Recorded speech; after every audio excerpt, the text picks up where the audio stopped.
Krishna Krishna Hare Hare Hare Ram Ram Ram Hare Hare Hare Krishna Hare Krishna Ram Hare Ram Ram Hare Krishna Krishna Krishna Hare Hare Hare Rama Ram Ram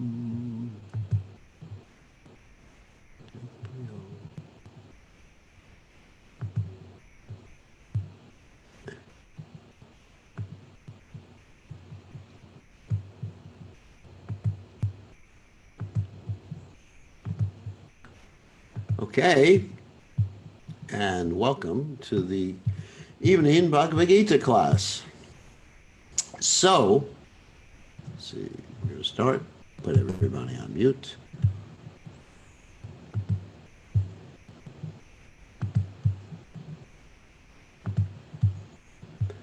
All right. So here we are. We're Bhagavad Gita study, and we are continuing with the third chapter in Bhagavad Gita, and beginning with text 12. So first we're going to chant Jai Radha Madhava. So, Jaya Radha Madhava Kunya Bihari Jai Ho Radha Madhova Kunya Bihari Gopi Jana Vallabha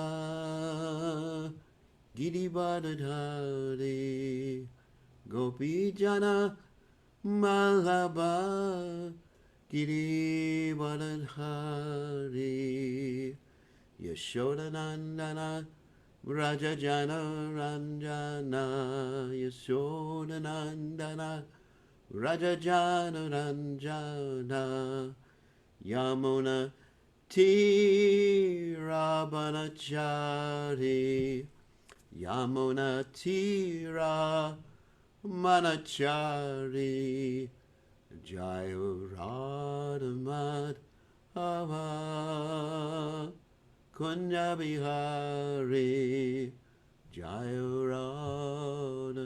Radhamadava Kunya Bihari Gopi Jana Malaba Girivardhari Gopi Jana Malaba Girivardhari Yashodanandana Rajajana Ranjana Yashodanandana Rajajana Ranjana Yamuna Tira Banachari Yamuna Tira Banachari Jai Radha Madhova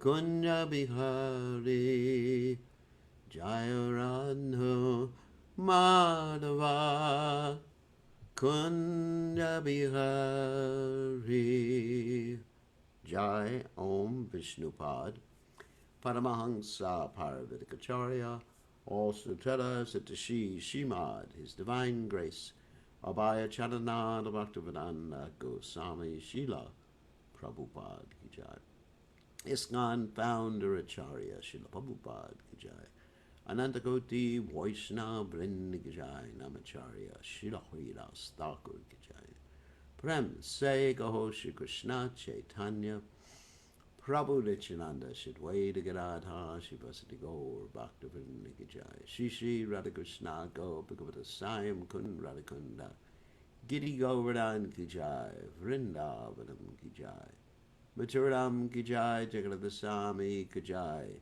Yamunamai Ki Jai Shrimati Tulasi Devi Ki Jai Samaveda Bhakta Vrinda Ki Jai Gaur Premananda Hari Hari Bol. All glory is the assembled devotees. All glory is the assembled devotees. All glory is the assembled devotees. All glory is to Shri Guru and Gauranga Srila Prabhupada Ki Jai. So Omagana Timidanda Shagananjana Shlakaya Chakshur and Meditam. Yena Tasmai Shigadave Namaha. I offer my respectful obeisances under the lotus feet of my spiritual master, His Divine Grace, A.C. Bhaktivedanta Swami Srila Prabhupada, so kindly opened my eyes with the torchlight of knowledge while I was blinded in the darkness of ignorance. So, it's good to see everybody. Oh, Hare Krishna Veda, good to see you. Hare Krishna. Good to see you. And Madhava and everybody. It's nice. It's nice we all get together. Okay, so let's go on to the Bhagavad Gita in the 3rd chapter and share our screen to the database. Here we are, 3rd chapter, text 12. And let me just maximize this so I don't see everybody at the same time. So, text 12. Ishtan Mogan Hivo Deva Dashante Yagyabhavataha Tardatan Prabhadayabhyo Yo Bhungte Stena Eva Saha. Ishtan desired Bogan necessities of life, he certainly brought unto you, Deva. The demigods Dasyante will award Yagya Bhavata, being satisfied by the performance of sacrifices, Tai, by them, the Tan, things given, Apradaya, without Avyaha. To these demigods, Yaha, he who Bhungte enjoys, Stenaha, thief, Eva, certainly, Saha, he. So translation, in charge of the various necessities of life, the demigods being satisfied by the performance of yajna and sacrifice, will supply all necessities to you. But he who enjoys such gifts without offering them to the demigods in return is certainly a thief. So I think we've described before what demigods are. They're just like assistants to Krishna. Like if you have, of course, I don't want to use the example of the President of the United States anymore for obvious reasons. But let's say you have the Prime Minister of the UK, or even better, the Prime Minister of India, Modi, who's quite good. So he has so many assistants who do so many things for him. And if you act properly and satisfy the Prime Minister of India, the assistants will help you in different ways. And that's really what's being talked about here. Of course, some people, they try to serve the assistants separately. In India, that's called, or everywhere, it's called bribery. And that is not recommended. In other words, worshiping demigods is not recommended. Krishna in the Gita says, Avidi Purvakam. It is not the vidi, it's not the proper process. And especially in America, you don't bribe government officials.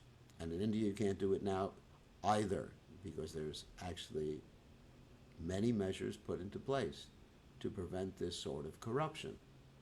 So we should live honestly. And sometimes, in certain corrupt countries, if you bribe the government officials, you'll get what you want. But really, that's not recommended. People should act honestly. So, these demigods are authorized supplying agents on behalf of the Supreme Personality of Godhead Vishnu. Therefore, they must be satisfied by the performance of prescribed yajnas. In the Vedas, there are different kinds of yajnas. We described yesterday what yajnas were. Sacrifices prescribed for different kinds of demigods, but all are ultimately offered to the Supreme Personality of Godhead. For one who cannot understand what the Personality of Godhead is, sacrifice to the demigods is recommended. In other words, if you're in ignorance and you can't figure things out, at least accept someone superior to you. Just like in many ancient cultures, they would worship the sun or the moon and different, that's like demigods. It's a fact. It's the same conception. And it's a step up to accept that there is someone superior who is in charge, has more power than you. And in addition, in the Vedic culture, you're sort of tricked into chanting Krishna's name in the form of Om. All the Vedic mantras, even for worshiping the demigods, begin with Om. Om is a very interesting word. It is non-different from Hare and Krishna. It is basically Radha and Krishna and the living entity. Pretty good. A-U-M. Om. But we don't chant it on our beads, but we have many mantras. Yes, we chant many mantras that have the word Om. Even the pranam mantra to Srila Prabhupada. Namah. Om. Vishnu Padaya. Krishna Prastaya Bhutale. Shrimati Bhaktivedanta Swami Iti Namani. So Om Gana, just like when I started this class. Om Gana Timidanda Shah. Gananjana Shalakaya. Chakshuram Militam Yena Tasmai Shri Gurave Namaha. So we use the word Om quite often. Because Om is non-different from Krishna. In fact, Krishna in the Gita says, what? Pranava Sarva Vedeshu. Pranava means Om. Krishna says, I am the Om mantra in the Vedic literatures. So people are tricked into chanting Om no matter what else they do in the Vedic literatures. Worship of different demigods is also on the same basis, namely according to different qualities. For example, the meat eaters are recommended to worship the goddess Kali, the ghastly form of material nature, and before the goddess, the sacrifice of animals is recommended. No. So what does that mean? Yes, here's the story. That if someone wants to, or is attached to, eating meat, and they don't worry about becoming a goat in the next life, I mean, if it doesn't bother you, go ahead. You can become a goat. Goats in India have nice little beards on them too. So those of you who are men who like beards can become a goat. So anyway, so there's this sacrifice recommended in the Vedas. If you want to eat a goat, then once a month, on the full moon night, full moon, that's when I guess all the ghosts come out or something. So on the full moon night, you, at a specific time, you say certain mantras to sacrifice, and you kill the goat, whispering in the goat's ear, Mamsa Kadati, which means that I will be killed. Mamsa Kadati means I will be killed. Actually, the word for meat is basically killing me in Sanskrit. Me killing, or me will be killed. That's another way to understand it. So in other words, next life, you'll be a goat. And you will have to undergo the same sort of punishment. And because of that, it discourages a lot of people. So there are ways that one could do it. But for those in the mode of goodness, the transcendental worship of Vishnu is recommended. Let me give an example. The government, not America, forget about America right now, which I pretty much like to, but the government in America, government in general should try to help people by encouraging people not to drink, encouraging people not to smoke. Okay. The government understands, or the good leaders of a government, are there any in America? Huh. Let me think about that for a second. But anyway, not supposed to make political statements. So the good government, or people in charge of a good government, would understand that people are not going to follow if you impose too many restrictions. Just like in the 1920s, in America, there was this thing called prohibition. What happened is they made sale of liquor and the consumption of liquor illegal. So you couldn't go to the nice liquor stores and get cheated out of your money. So what they discovered is that people started to make their own liquor in their houses. There's a fancy thing called bathtub gin. In other words, they had a still. They were able to distill alcohol. Sometimes they distilled the wrong type of alcohol and people went blind. And people were drinking anyway. So the government decided, let's regulate it at least. You know, people are going to drink, people are going to smoke, even though it's bad for them. Let's regulate it. So there's rules and regulations. You have to be a certain age to buy liquor, because that's not much regulation. And you have to go to like the ABC store. Sounds like innocent. Oh, can I go to an ABC store? Oh, you want to teach your children how to read, right? Oh no. ABC refers to Alcoholic Beverage Control Store. It's like we just had one in Hillsborough. I think it's the largest store other than Walmart in Hillsborough, the town of Hillsborough. A new store, and some drunk man drove into it and got some free liquor. So anyway, so the government regulates it because it's understanding people are going to do it anyway. So there's people who are going to eat meat anyway. So the Vedas, or Krishna, understands that people have to have some way of regulating it or understanding what they're doing is wrong. Just like when you smoke cigarettes or you buy a package of cigarettes, there's a warning. Cigarette smoking is dangerous to your health. And in some countries, they actually even put a picture of cancer or the different types of cancer on the cigarette package. So there's some attempt to regulate it. Understanding that people are going to smoke anyway, people are going to take intoxication anyway. You cannot absolutely prohibit it. So the Vedas have that particular type of concession. But it's not meant for us. Different, as they say often, different shloks for different folks. Shlok means different verses in Vedic literatures. So there's different things that apply for different people. If you want to go back to the spiritual world and get Krishna conscious and be happy eternally, don't start killing a goat once a month.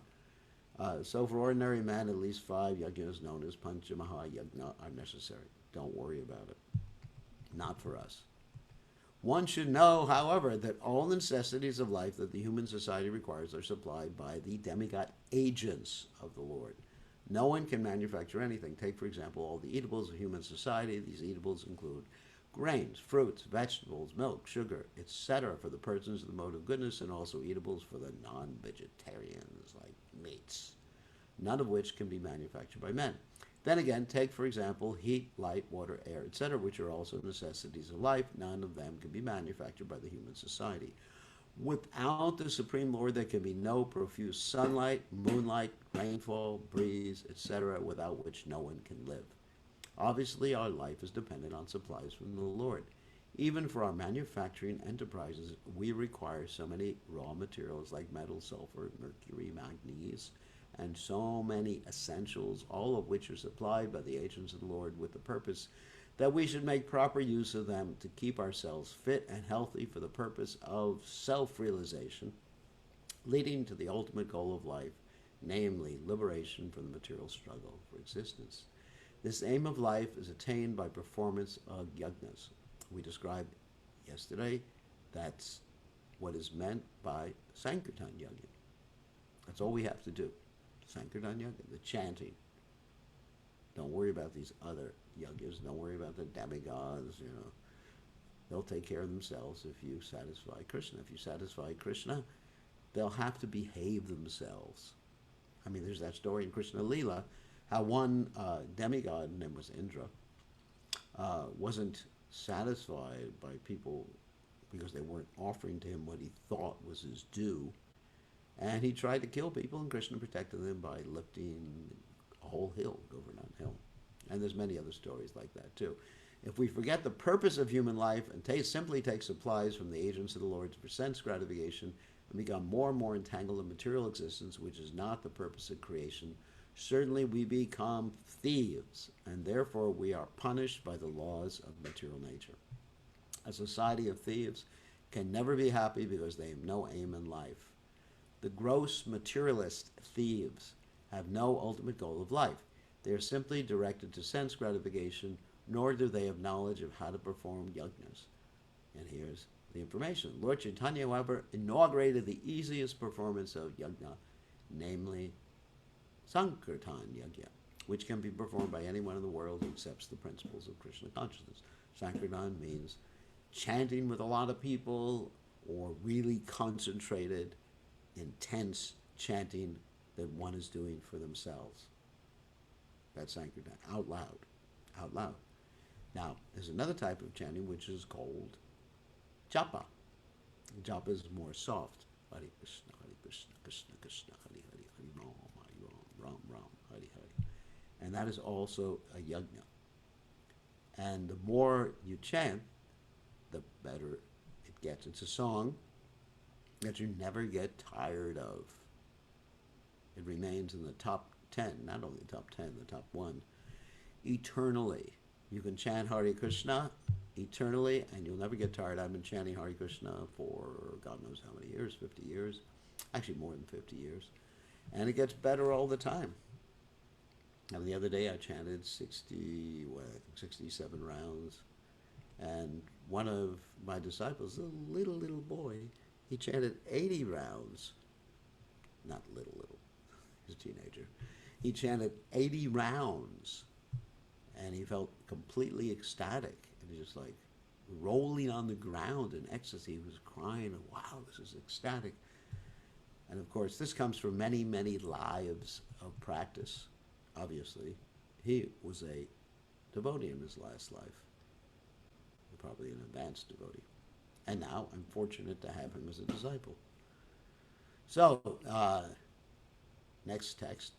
Yagna shishtasjina shanto muchante sarakil bishahai munjate te tvagam papa ye pachantyatma karanat. Yagna shishta, a food taken after performance of yagna, ashinaha, eaters, santaha, the devotees, muchante, get relief, sarva, all kinds of kilbishahai, from sins, bunjate, enjoy, te, they, two, but, agam, grievous sins, pava, sinners, yehu, sinners, lament, repent, yehu, pachanti, prepare food, Atma karanat, for sense enjoyment. The devotees of the Lord are released from all kinds of sins because they eat food which is offered first for sacrifice. Others who prepare food for personal sense enjoyment verily eat only sin. So here sin means you get a bad reaction because you've actually taken a life, including vegetarian food, which is quite interesting. Sometimes people make this argument that you, Hare Krishnas, are eating vegetables and you are killing the vegetables. So we're killing animals. If you say all these different entities are living entities, are conscious, are souls within the body, there's a soul within the broccoli Prabhu. So anyway, all these living entities have a soul within them. So aren't you committing sin by eating broccoli? And it's an interesting question, and one that you can answer in various ways. One is, of course, the best way to answer it is no, because we're offering the broccoli to Krishna. If you're doing things like eating broccoli without offering to Krishna, there's a reaction to it because you're taking a life. Poor broccoli. Of course, the reaction is a lot less than killing an animal because the broccoli doesn't suffer so much. Broccoli does not have a developed nervous system, and it's actually the allotted food for human beings. But still, there is a little bit of a reaction for eating even vegetarian food that's not offered to Krishna. So when you offer to Krishna, he appreciates that. He doesn't need it. When you make an offering to Krishna, it's not Krishna's thinking, boy, hope this guy or girl offers something to me. I'm really hungry. I mean, phew, hope he offers something good. Well, actually, Krishna has unlimited cooks in the spiritual world. And Krishna, he's independent, and he can get anything from a desire cow that he wants. So, but what he really wants is your love. That's why Krishna says, and we'll read this verse later on in the Gita, Patram pushpam palam toyam yome bhakta prayachati. That one should offer to Krishna with love and devotion. And by recognizing See, the offering is like a recognition that this food belongs to Krishna, and Krishna is so kind to give it. Something like grace, if any of you are Christians or were Christians, that you say grace. You know, we thank God for this, and that's a form of offering to God. And Prabhupada would sometimes give the example of a young boy or girl who would be sitting at a dinner table with their father, and their father would be the supplying agent for all the food anyway, so he doesn't need any more. But the little child would take something from his plate and say, "Dad, I want you to have this, please. This is for you." And the father would just say, "Wow, this is so sweet. My child is thinking of me and giving me something like this." Krishna's the same way. So it's important to offer our food before we eat it. And then it becomes sanctified prasadam and attains a different quality. And by eating it, you're making spiritual advancement. Anyone who eats prasadam, even if they don't know it's prasadam, they make spiritual advancement. That's amazing. That's like our hidden weapon. We give someone prasadam. And prasadam doesn't have to be a specific recipe from the Vedic literatures or anything like that. It can be, Western style. You can make Italian prasadam, Chinese prasadam, Japanese prasadam, American prasadam, as long as there's no meat, fish, or eggs in it. And you offer it to Krishna with love and devotion. It'll have the same effect. Like Srila Prabhupada, he really loved cookies, which are a Western dish, because in India traditionally there were not any ovens. They would either fry or cook on a fire with a pan, but there were no ovens. So Prabhupada really liked cookies. In fact, I was with Prabhupada one time, went with Prabhupada on a preaching engagement, and I brought a whole big plate of cookies, sugar cookies, sugar butter cookies, which I don't take nowadays. So anyway, I brought it with me to give out to the people we were preaching with. So I went with Prabhupada to Fort Worth, Texas. I was with Prabhupada in Dallas, and then we went, myself, another devotee in the car with Prabhupada to Fort Worth. So I had forgotten to bring the cookies into the preaching program to give to the people we were talking to. It was actually a television show. And I was embarrassed. On the way back, I said to Prabhupada, basically, excuse me, I forgot to give the cookies out. And Prabhupada said, "Can I have one?" And he took one, and he took another, and another, and another. He probably ate about 20 cookies. So Prabhupada actually loved prasadam, and he ate those cookies with great relish, understanding they were been offered to Krishna. So it says that Krishna is in the prasadam. Krishna is the prasadam. Prasadam means mercy of the Supreme Personality of Godhead. And I remember the first time I was taking prasadam, first few months I was taking prasadam at the center we had in Gainesville, Florida. I basically couldn't stop. It was so delicious. And it was just regular ingredients that I had known about before.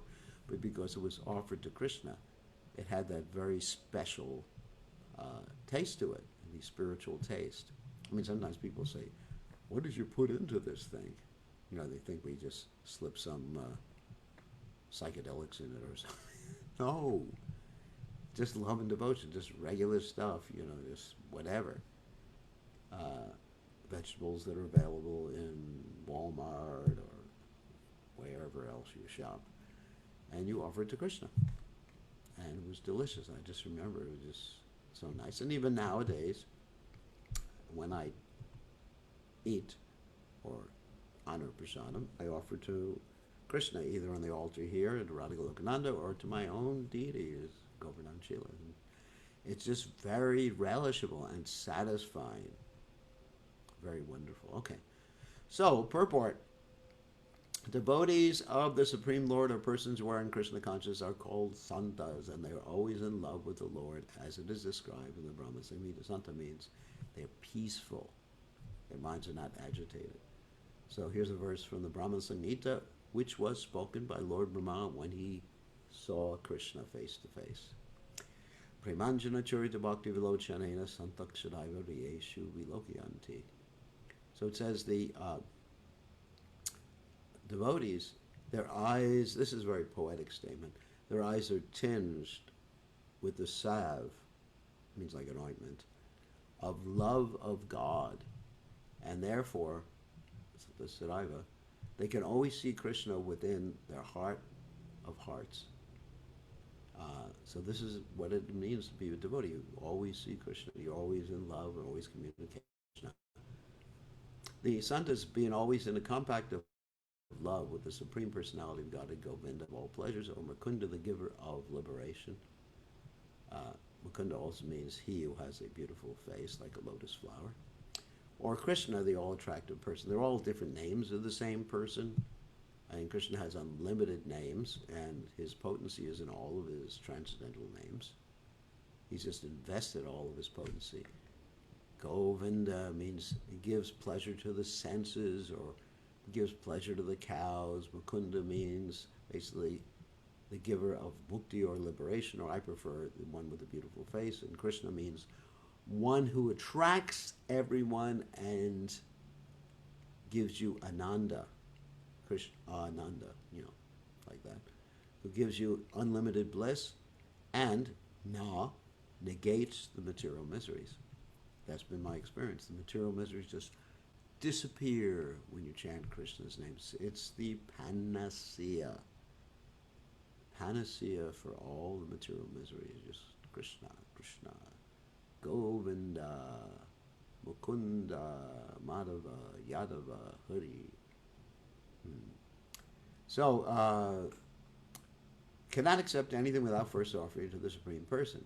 Therefore, such devotees always perform yagas in different modes of devotional service, such as Shravanam, Kirtanam, Smaranam, Archanam.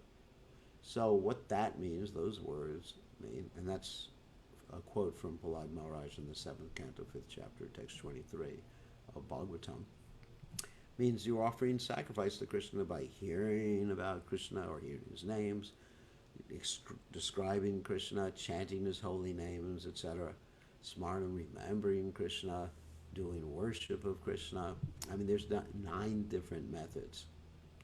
Offering prayers to Krishna, becoming the friend of Krishna, surrendering everything to Krishna, serving the lotus feet of Krishna. So these are the 9 processes. And these performance of yagas keep them always aloof from all kinds of contamination of sinful acts, association of the material world. So what I experience is if I'm always thinking of Krishna, nothing could affect me. It's like an old advertisement that probably none of you have seen that used to be on TV. It's an advertisement for a particular type of toothpaste. Now, in this advertisement, they brush this giant tooth with this toothpaste. I'm not going to tell you what type of toothpaste it is because it's not an advertisement. We don't have product placement in my classes.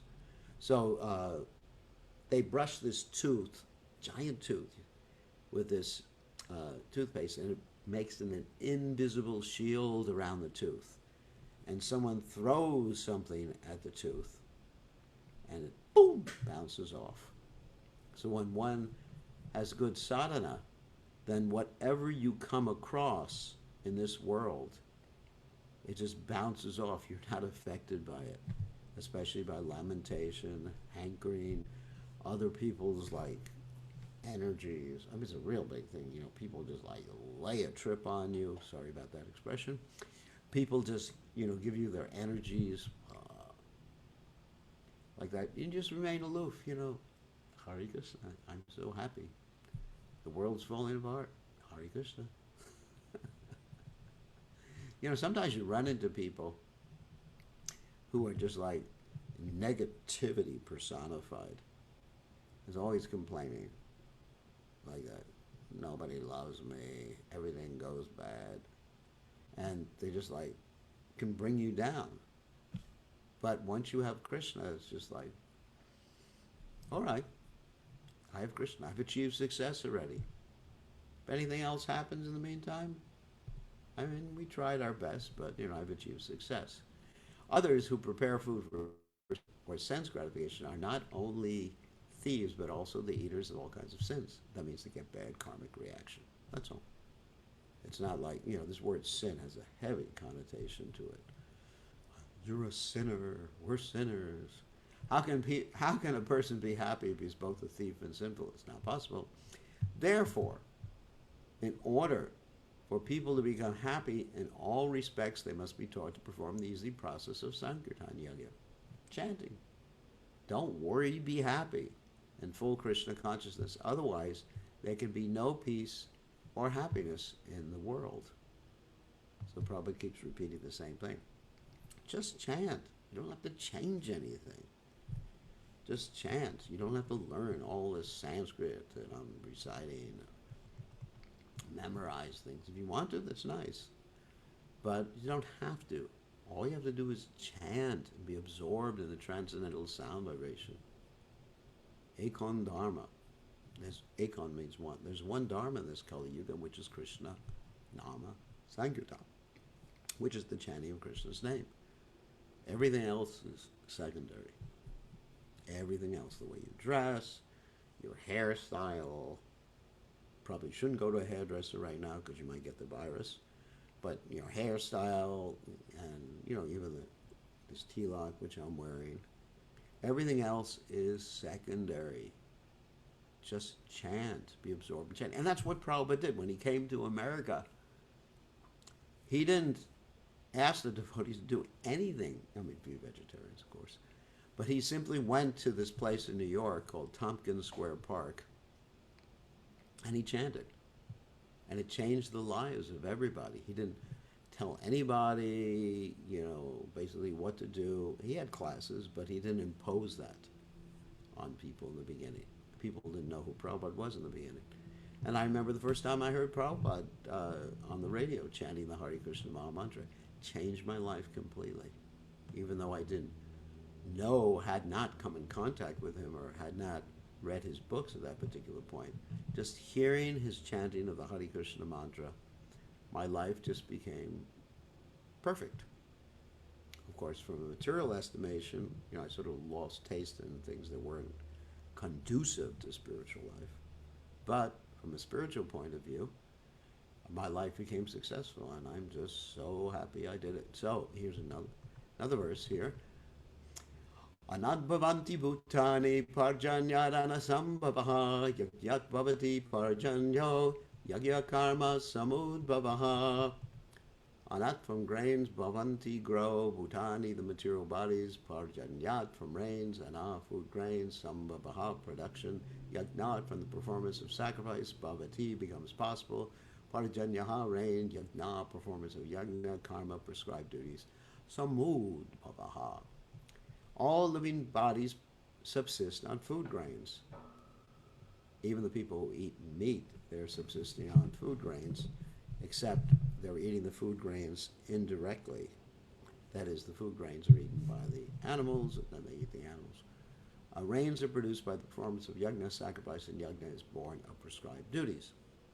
So when people don't do this Sankirtan Yagya, then what happens, you either get too much rain or too little rain, disturbances in the weather, all sorts of, hurricanes, tornadoes, rain, sleet, snow, symptoms of Kali Yuga. So, then our prescribed duty is to chant the Lord's holy names. Srila Baladev Vidyabhushan, a great commentator on the Bhagavad Gita, writes as follows, and here's some Sanskrit for you. Ye indriyangata yavastitam yajnam sarveshwaram vishnu avyarcha tatshesham ashnanti tena tadehayatram sampadayanti te santa sarveshvarasha yagyapurashasha bhakta savargip akil bishar Anadikala Vivridar Atmanupava Prati Bandakar Nikilai Papir Vimuchate. The Supreme Lord, who is known as the Yagya Purusha, that means the person who Yagya is done for, or the personal beneficiary, which is probably translates saying the same thing, of a sacrifice, is the master of all the demigods who serve him as the different limbs of the body serve the whole. Like like the cabinet members of a president or a prime minister. Demigods like Indra, Chandra, and Varuna are appointed officers who manage material affairs, and the Vedas direct sacrifice to satisfy these demigods so they may be pleased to supply air, light, water sufficiently to produce food grains. When Lord Krishna is worshipped, the demigods who are different limbs of the Lord are also automatically worshipped. Therefore, there is no separate need to worship the demigods. For this reason, the devotees of the Lord who are in Krishna consciousness offer food to Krishna and then eat, a process which nourishes the body spiritually. By such action, not only are past sinful reactions in the body vanquished, but the body becomes immunized from the virus to all contamination of material nature. When there is an epidemic disease, an antiseptic vaccine protects a person from the attack of such an epidemic. We are waiting for that vaccine for the coronavirus. Similarly, food offered to Lord Vishnu and then taken by us makes us sufficiently resistant to material affection, and one who is accustomed to this practice is called a devotee of the Lord. Therefore, a person in Krishna consciousness who eats only food offered to Krishna can counteract all the reactions of past material infections which are impediments to the progress of self-realization. In other words, you get rid of all that stupid old karma. Pretty good. And you get freed. It's like you have all these chains that are chaining you down, like in prison, and then all of a sudden you get the key and you unlock the chains and you are free, and then just by eating prasadam.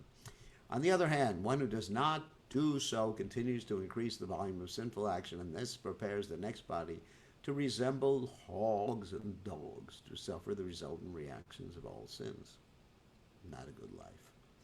The material world is full of contaminations, and one who is immunized by accepting prasadam of the Lord, food offered to Vishnu, is saved from the attack, whereas one who does not do so becomes subjected to contamination. And even if one takes prasadam, we mentioned before, without knowing it's prasadam, it still works. It still works.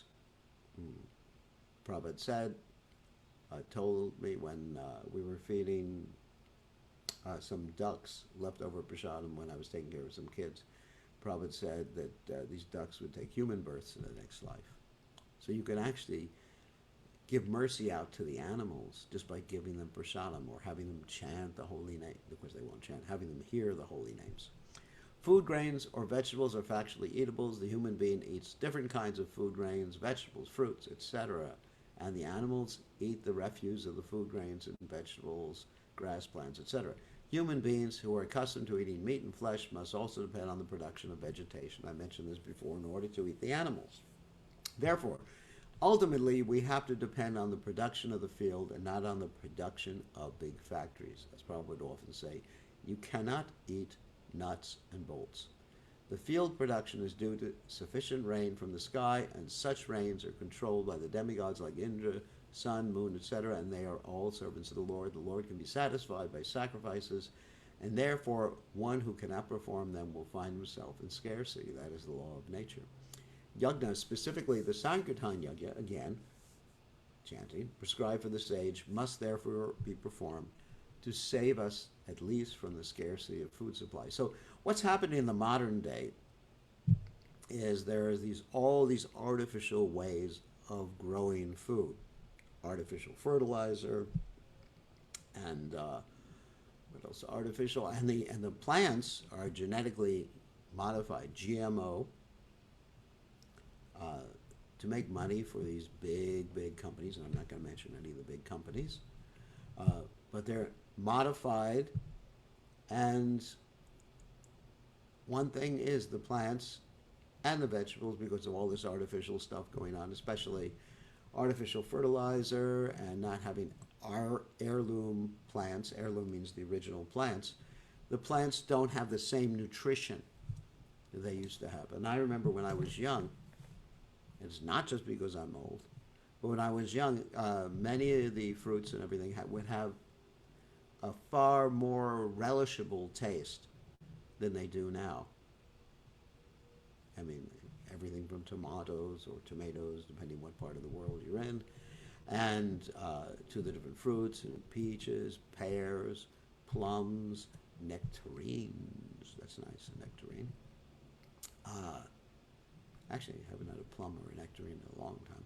So all these different fruits, and whether it speak of grapes and everything, they just don't have the same nutrition. So there's basically, in one sense, there's a scarcity of food supply, even though there's so much food nowadays, because it doesn't have the same nutrition. And people are having so many nutritional deficiencies, and of course that means they have to take all these different pills to make up for the nutritional deficiencies in their diet.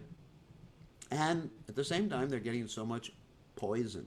For example, if you're taking any form of wheat or wheat product, there is this one thing called Roundup, which is actually a weed killer, that they use on the wheat plant right before they harvest it, and at other times too.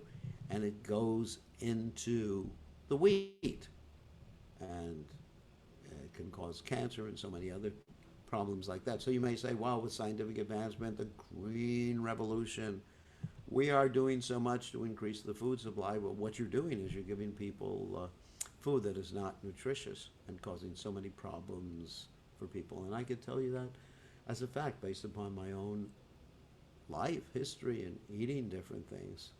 Of course, my whole life I've been eating. That the food is just not as nutritious as it used to be. It's different. I mean, the eating is a completely different experience, except for eating prasadam, of course. Anyway, so as things get more mechanized, artificial, and they start growing the food in the laboratories or whatever, then people will suffer more. What can you do? So, I think we'll read one more text. Text 15. Karma brahmodbhavan viti brahmakshara samudbhavan tasmat sarvagatam brahma nityam yagde pratishtitam. Karma, work, Brahma from the Vedas, udbhavam, produce, vidi. You should know Brahma, the Vedas, Akshara from the Supreme Brahman, personality of Godhead, Samudbhavan, directly manifested, Tasmat, therefore, Sarvagatam, all pervading, Brahma, transcendence, Nityam, eternally, Yajna, and sacrifice, Pratishtatam, situated. Regulated activities are prescribed in the Vedas, and the Vedas are directly manifested from the Supreme Personality of Godhead. Consequently, the all-pervading transcendence is eternally situated in acts of sacrifice. So sacrifice basically means, for us, chanting the Lord's holy names, like Krishna is present there, the all-pervading transcendence. Of course, that's one aspect of Krishna, but we are more interested in Krishna as a person rather than as the all-pervading aspect of the Supreme Personality of Godhead. So anyway, so Krishna is present. Yagdhartha karma, or the necessity of work for the satisfaction of Krishna, only is more expressly stated in this verse. If we have to work for the satisfaction of the Yajna Purusha, Vishnu, that's Krishna, then we must find out the direction of work in Brahman, or the Transcendental Vedas. In other words, if we want to find out what it means to work for Krishna, we got to find out what Krishna wants. That's a no-brainer. If you want to find out what it means to work for any company, you got to find out what the boss wants. You haven't figured that out, you're in trouble. The Vedas are therefore codes of working directions. Anything performed without the direction of the Vedas is called vikarma, or unauthorized or sinful work. That means work that gives you a reaction that you will not be happy with. Therefore, one should always take direction from the Vedas to be saved from the reaction of work. Of course, as I mentioned before, the Vedas are multifarious. There's many different injunctions in the Vedas. How do we know which ones to follow, which ones not to follow? Oh my God, you go crazy. So therefore, we've given directions by the spiritual master, which ones are important and which ones don't apply, obviously. As one has to work in ordinary life by the direction of the state, one similarly has to work under the direction of the supreme state of the Lord. Such directions in the Vedas are directly manifested from the breathing of the Supreme Personality of Godhead. It is said, Ashamato bhutasya nishvasitam etad yad rigveda yajurveda samaveda atharvang gita. The four Vedas, namely the Rigveda, Yajurveda, Samaveda, and Atharvaveda, are all emanations from the breathing of the great personality of Godhead. And that's from the Brihad Aranayaka Upanishad, or 511. That means the great forest Upanishad. The Lord, being omnipotent, can speak by breathing air. For, as is confirmed in the Brahma Samhita, the Lord has the omnipotence to perform through each of his senses the actions of all other senses. We can't do that.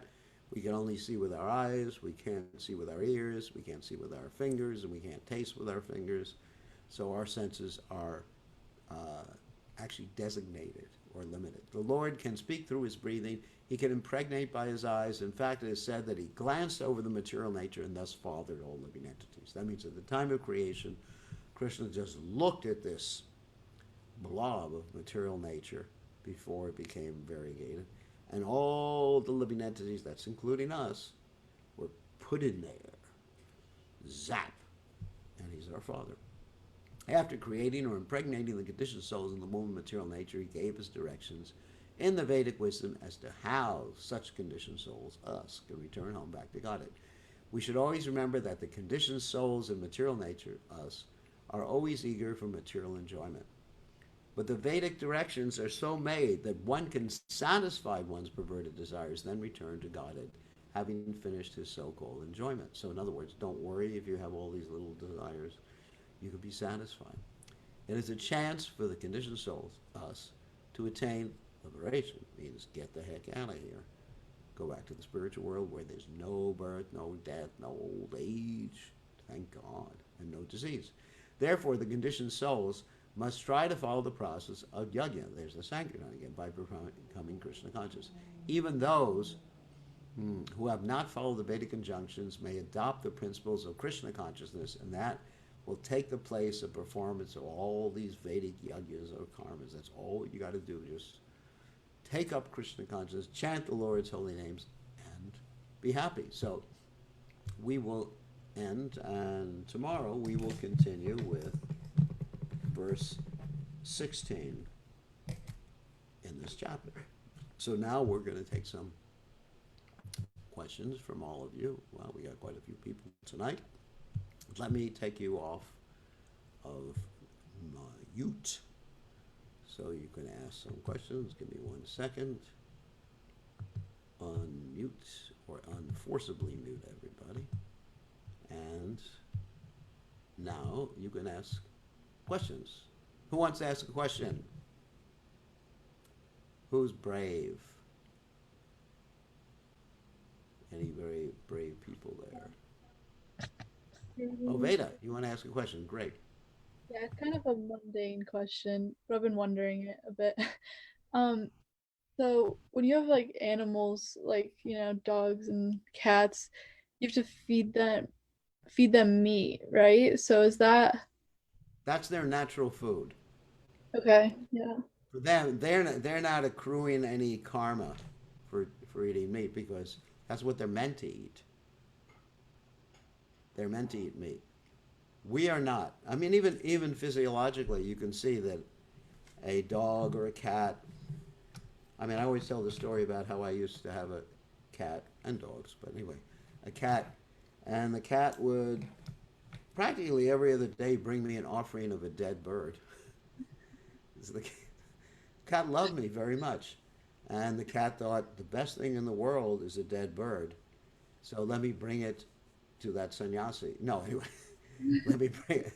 Let me bring it to the person who I love the most. So every day I would get an offering of a dead bird. And the cat had, in our house, the cat had her own door. I mean, this is America. So they have special doors for the cats and dogs to go in it. And the cats and dogs have little keys so they can use on the door. So they keep a, sorry, I have to be humorous. They keep the key on their collar. Not really. So anyway, it's like a little folding door. So the cat would come in and leave a nice bird for me every day. So that's allowed for the cat. I did not eat the bird. I was actually thinking, poor bird, but that's life.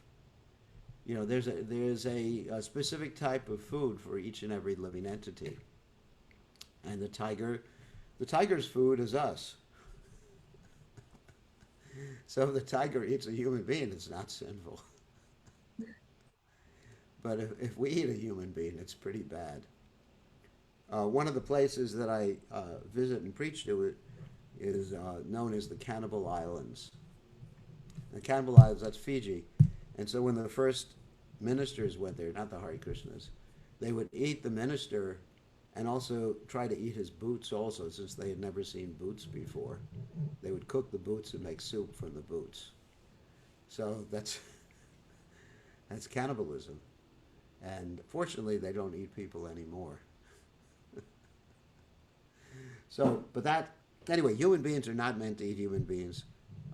Tigers, yeah, they can eat meat. That's what they're supposed to eat. Their intestines are their big intestines are very short. Our big intestines or intestinal system is very, very long. So when we eat meat, the meat tends to rot, and then we get so many problems like cancer of the bowels and other problems like that. So that's a big problem. So, and our teeth are not meant to eat meat. Otherwise, we'd have teeth like tigers. We have very blunt teeth like that. So don't worry about the cat and the dog. That's So fine. They can also eat prasadam, yeah, but even so it's us, fine. the animals, like directly giving them meat, like we don't have any. What's that?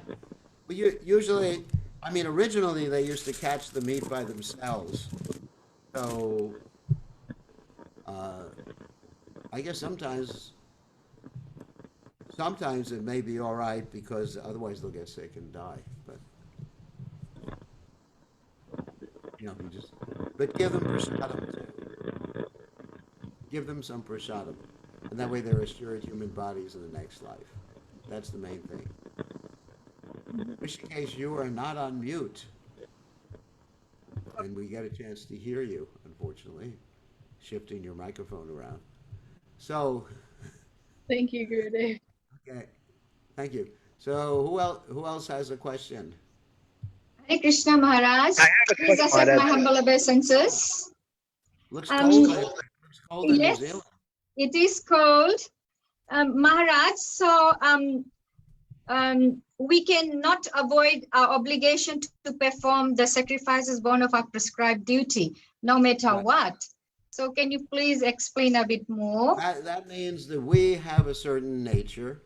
Yeah, Brahman, Kshatriya, Vaishya, Shudra. We're talking about Varna right now, and we yeah, serve Krishna. For us, we serve Krishna with that nature, and of course, we follow the ordinary society rules and regulations yeah, too.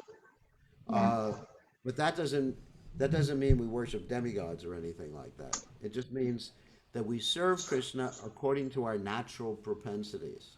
Right, Whether you're a Brahmin, Kshatriya, Vaishya, Shudra, and of course, you also follow your dharma in terms of your ashram too. right. So those things are important to keep the mind steady, so one can continue chanting Hare Krishna without going crazy. Yes, All right. yes. Thank you, Maharaj. It's very cold there, and it's very hot here. I mean, Yeah.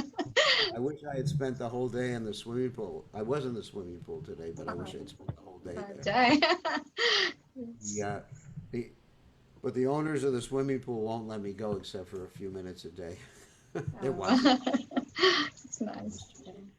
They're, Yeah. they're neighbors who have a swimming pool. So Jai.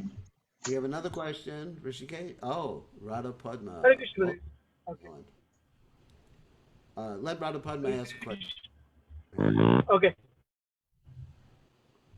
Oh, Hare Radha, Krishna Gurudev, please accept my obeisances. All glories to Srila Prabhupada. Guru Maharaj, yeah. in our families is this common habit of extended families and friends. They're vegetarians, but they still eat onion and garlic. They want to offer food. They do like offer milk and all.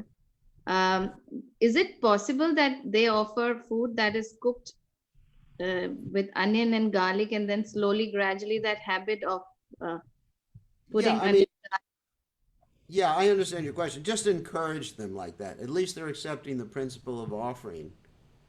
And even though, Krishna doesn't eat food with garlic or onions for a variety of reasons, uh, then encourage them just to offer your food and accept that you're offering to Krishna, and eventually the desire to eat garlic and onions will go away. I mean, I have funny stories about garlic. Once upon a time, there was a lady, actually, she's here in North Carolina, who had to take garlic one time uh, because for her health. Garlic is actually a medicine, and it's good for certain things, like it's antiviral and it's antibiotic, etc., like that. So she had to take a whole bunch of garlic, and her service was going out to distribute books with people, and she had like a van with about 6 or 7 other people, and so she got in that van, and everyone else started to almost vomit, and as they were driving out to where they were going to go to distribute books, they all had to stick their heads out of the van, so they were going down the road with their heads stuck out of the van. Anyway, so I highly recommend garlic for people who don't want to get married because it's pretty good.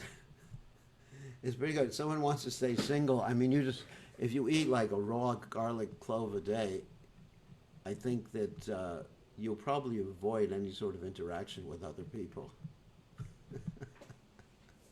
Or if you want to get rid of some, let's say if you want to get rid of your husband, that's no leading on. Then you just eat garlic, and he'll be gone before you know it. Anyway, enough humor. So yeah, I would just encourage people. At least they're offering to Krishna vegetarian food. I remember one time Prabhupada went to someone's house, and they fed him something with garlic and onions. And one of the devotees said to Prabhupada, "Prabhupada, there's garlic and onions in here." And Prabhupada said, "Just shut up and eat the food." So you don't have to. There can be adjustments to encourage people to take up Krishna consciousness. We don't want to be too fanatic about it. I mean, obviously, I don't take garlic or onions, and there's other reasons too, such as when you take garlic, it actually reduces your reflex action. So if you're going to fly a plane or drive a car or drive a truck, I don't recommend you eating garlic right before you do those things, and it brings your consciousness down. Anyway, whatever. I wouldn't worry about it. At least they're offering vegetarian food. I mean, that's a big step. Big step. So step by step. You can't just like force people to do everything at once. Thank So, you, Dave. and I guess that's it. Oh yeah, just Rishikesh had a question, and we'll take him, and then we'll end. Rishikesh. Yes, Gurudev. My question, Gurudev, was about Oh, you're driving a the car. meat. Oh my God. I'm I'm sorry. s- Yeah, I'm in a park right now. I just wanted to. okay. I'm about to start my walking. Uh, Gurudev, my question was about the meat. Uh, is this meat eating also was prevalent during Krishna's time? Like I heard even Pandavas and Kauravas were also eating meat. Is that correct? Well, no, the Pandavas were vegetarians. Bhimsen was ate meat, but it Okay. was a different age, and these were Kshatriyas who got their meat not from a supermarket, not from a butchery, but they would be hunting. And even so, they had to suffer a reaction for it. It's described that Kshatriyas had to go to hell after this life if they ate meat or killed animals in this life. So it's still, there's still some reaction, although there's some leniency for those who were Kshatriyas, and that was a previous age, not recommended for this age. Yes, it is a fact. Bhimsen ate meat. The rest of the Pandavas were vegetarians, Prabhupada said. But Thank you. many Kshatriyas ate meat, and either the animal was killed. Lower animals were killed by hunting. I'm not happy about that, but it's life. Or there was a sacrifice, and the animal was given a new body by the Vedic sacrifice. Okay? Thank you, Gurudev. All right, thank you. Okay. Nice to see everybody. It is time to go. We are so sorry to go, but we have to go on with life. And thank you all for joining us. Tomorrow, same time, same station, Bhagavad Gita class. No morning class tomorrow, but we are going to have the Mangal Arti, which is 4:30 in the morning, is on Facebook alone, not Zoom, and also my taking care of the deities is at 5:05 in the morning on Facebook, and then also greeting the deities and the bhajan on Facebook. Time to wake up. Okay, all glory Hare to Krishna. Prabhupada. Hare